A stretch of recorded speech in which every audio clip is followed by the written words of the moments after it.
Hi folks, well today doing this video, music and me. This come about really because I was given some questions to answer and I tried it and it came to a TV program and I thought, you can't really answer lots of questions with a yes, no, oh it was this, because some questions people are looking for a little bit of explanation in them. Why do you like this? Why do you like that? Can't go because. So I decided the best way to do it is probably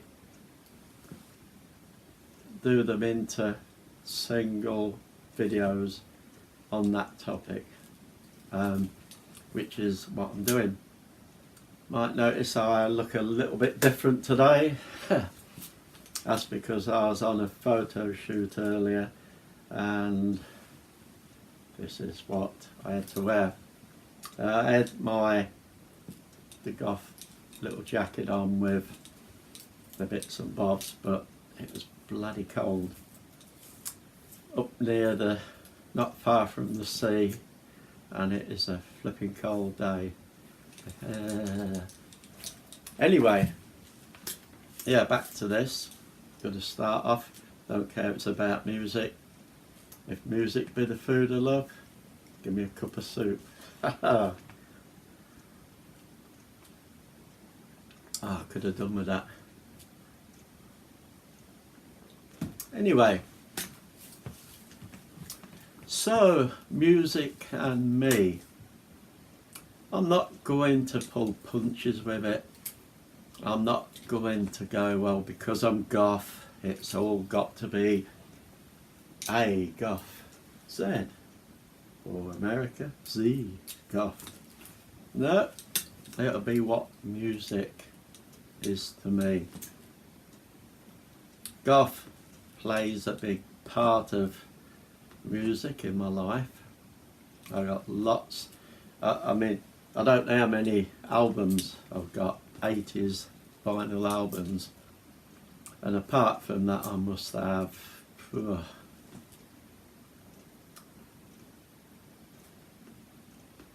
must have a couple hundred on MP3 80s. So yeah, it does mean a lot to me, but music isn't just in that one genre. There's all these, what we do as human beings, we come up with these things. We play that, oh that goes do, do, do, do, do. Oh, we call it that, genre 1. This one, whoop, whoop, whoop. Oh, genre 2, genre 3. Which is good. It puts it into brackets, so if you want a certain music or whatever, yeah, it's that genre. It makes it easier to find all that sort of thing. But at the end of the day, as a world, music probably always has been from the beginning of time. Probably found someone right at the beginning of time was there tapping something and thought, you know, quite like that. So it goes bum, bum, bum, bum, bum. Or you know what it's like yourself. How many people have gone out somewhere and there's a machine or there's something that's natural out there that's tapping with the wind or whatever it's doing, but it's making a noise and it's going, and you find yourself going to the flipping beat of it. And sometimes for fun you'll get somebody that's quite light-hearted that will stand there flipping dancing to it just to give everybody a laugh and say, hey look, just sounds like music. There's music in the universe. I've even found now with technology and things going out there now and recording that there is the music in the universe. The universe makes music. I'm not going to say anything comes from alien planets or anything, but the universe does produce music of its kind. So music is music, song, music. Doesn't matter where you go in the world, whether it's America, Britain, a European country, an African country, whatever country you go to, whoever it is has got music. There's probably tribes in the middle of the jungles that have never seen civilization, or if they have, it was many years ago. But you go and find them, they'll have music, they'll have their song, they'll have their music. It's a natural inbred thing into the human being. So yeah, I'm going to sort of talk about me and what music means to me, but I'm not going to pull punches and say, oh, to please everybody, I'm just going to go along this genre, because I'm more or less like anything. I've listened to all sorts of music, different genres, music without a genre, and I tend to like the whole lot. Some, not quite so much. I'll go and upset people by saying I don't really like rap at all. That's when my beard grows, when somebody plays rap. But people do like it. So yeah, music, me, what does it mean in my life? It's let's think, it's like a stream or a string, a thread that just goes through my life, really. It always has, always will, it is now. And it has lots of different meanings at different times. When you're not well, certain music can help you to recover, we know that. People in comas, people in hospitals, they'll go and play their favourite music, and it helps to bring them back, because it's put in some sort of normality into the mind. The mind hears what they love, because the parents or whoever it is take along music that they love, that they know, and once you get that beat or whatever going in, then the brain starts doing that, and it starts ticking and adding bits and bits, but not going to go into all that. But it has got so many different strains within our life that we don't realise it is so flipping important. And I think you'd find it very hard to find someone that says, I do not like music, full stop. I'd be very surprised. I can't flipping imagine that. Anyway, so one of the questions was by Illage Vidiot. The Illage Vidiot gave me this question along with one or two others. And I think, if I'm right, it was, did you have a favourite music teacher? I think that's what it said. It was along them lines, and I know where I was going with it. Now, if we're not talking about music teachers the one that comes along goes, play this, play that. I'm going to talk about teacher as school teacher. I lived in a boys' school, actually lived there, so we come under all the rules and regulations of what we could do, what we could listen to and we couldn't. We were allowed to listen to good music, so it'd generally be classical music. We weren't allowed to sort of just listen to pop music and that. And we're talking about at the end of the 1950s. They were trying to teach us to be, I don't know what the word would be really, but you probably understand what I'm saying. They didn't want us being willy-nilly, they wanted us to be more cultural and educated and that sort of thing. So we'd have music once a week, and the music was generally taken by a teacher called Mr. Eagles, who now, I was sitting a little while back trying to think, would probably be 80s, 90s or something like that. And I often wondered if he's still around. I hope he is. But he had a hell of a impact on music in my life.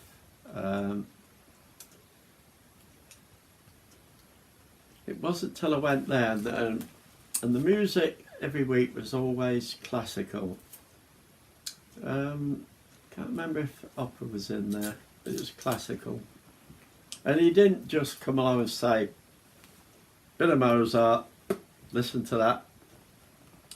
Every week he would tell us a story, or he would talk about it and explain what the music was about, who the composer was, a little bit about the composer's life. And then, this is what we're going to play this week, this is what it's about. Because they've got stories. A lot of them have got stories. And if you just listen to it, you're left to your own device.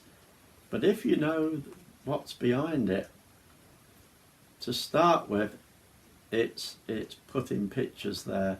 Pictures tell 1,000 words, they say. And, and I loved it.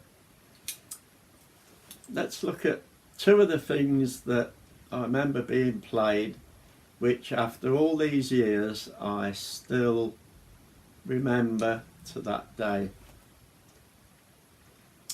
One was Night on a Bald Mountain. I think it's called Night on a Bald Mountain.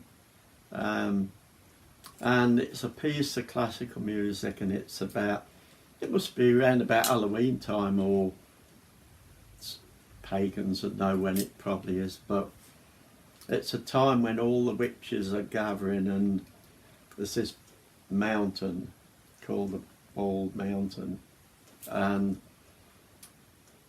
it got this picture going in our minds that the music starts up and all these witches and wizards probably are all going to meet on this top of this mountain, and they're all on the broomsticks flying and circling this mountain top and then landing and whatever. And then when you put the music on, you could flipping see it. The composer was telling the story in music.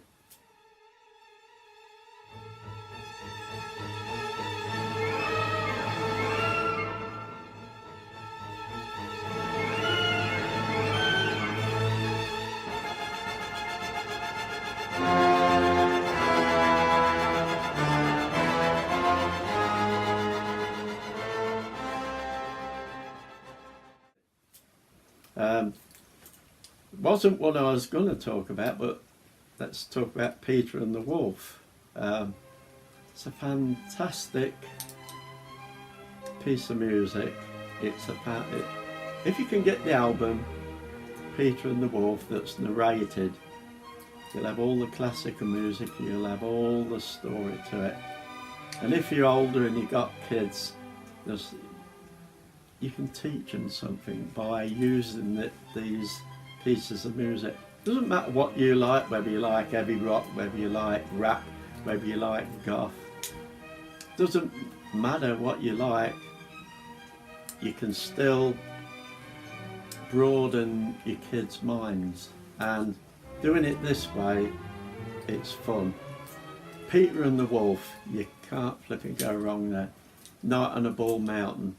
And the other one that lots of you'll know, and if you don't know it, you'll have heard it, and if you, without realising, have probably watched it on YouTube, and it's called Danse Macabre, but it hasn't really sunk in, and it'll be generally skeletons dancing, and it's all about, it's coming up to 12 o'clock at night, and you hear with the music, you hear the chimes of the 12 o'clock, and then the music stirs, and this fiddler, violinist, comes out of the ground. I can't remember whether I ever saw him as a skeleton violinist or just this body coming to life playing, but you could hear him boom, boom, boom, tuning up. Then he gets right into the music and the orchestra comes in. You hear all these other bodies, skeletons in the cemetery, they're all rising, and they all start dancing around to this music, and you can hear the bones all clanking and clicking and all that sort of thing. And it goes like this, and then it speeds up, and then you come to the cock crow, and you hear the cock crow, and it's dawn, and the music changes, and all these skeletons and bodies go back into the graves, and slowly the music dies down until there's perfect peace in the cemetery again. Now, what could you ask for more in a piece of bloody music? I could tell you loads and loads and loads of different pieces of classical music that a lot of people probably just look on as, oh, it's that in it, yeah. But if you know the story behind it and you're listening, and it's forming a video in your mind, and that will stay with you forever. So yeah, classical music. So through that, classical music is a massive thing in my life, and opera is an amazing thing in my life. And then music wise, it just goes over the board. So if I don't want to be here all bloody day, which I could be, I can't go into a lot of the detail really. The main question he gave me was, did you have a favourite teacher? Well, that was my favourite teacher. There was other questions, but I can't really do them because this will go too long. But yeah, that is the effect that this good teacher had on me. He could have just come in, this is what we're listening to this week, shut up and listen. Would it have had any effect on us? Maybe, maybe not. But because we were taught and we were given the story, brought it to life. And that's with a heck of a lot of that music, it brings it alive. If you don't know the stories, Google them, see if you can find the stories. There's books that would probably give you some of the stories behind what the music's telling you. Yeah, so it probably isn't what people expected. Yeah, I could go on and on about goth and that sort of thing, but this is primarily set around that question. did you have a favourite teacher? So yeah, it's had to go around that really. Maybe I should do another video sometime talking about other aspects of my life with music and what makes me tick, and maybe a little bit about the goth scene of music. But yeah, that is me in a nutshell of how music really took off in my life. It might not be everybody's cup of tea, but for those that probably say, well, it's not really my cup of tea, maybe look up one or two of those things. Peter and the Wolf, Danse Macabre, Night on a Bald Mountain, and think about at least the bits of story I told you. Listen to it, see if you can see that.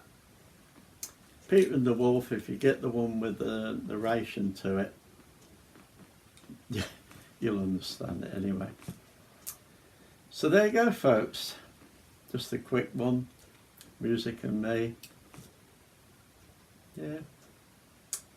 It's the main trunk of the body, I would say. I know, I'm a boring old fart, but that's how freaking life goes. So this boring old fart that likes classical music, well, just knock this back and toddle off. Now, bugger off yourself. Go and look up some of them that I said. See what you think. Ooh. Fly around the mountain. Catch you later.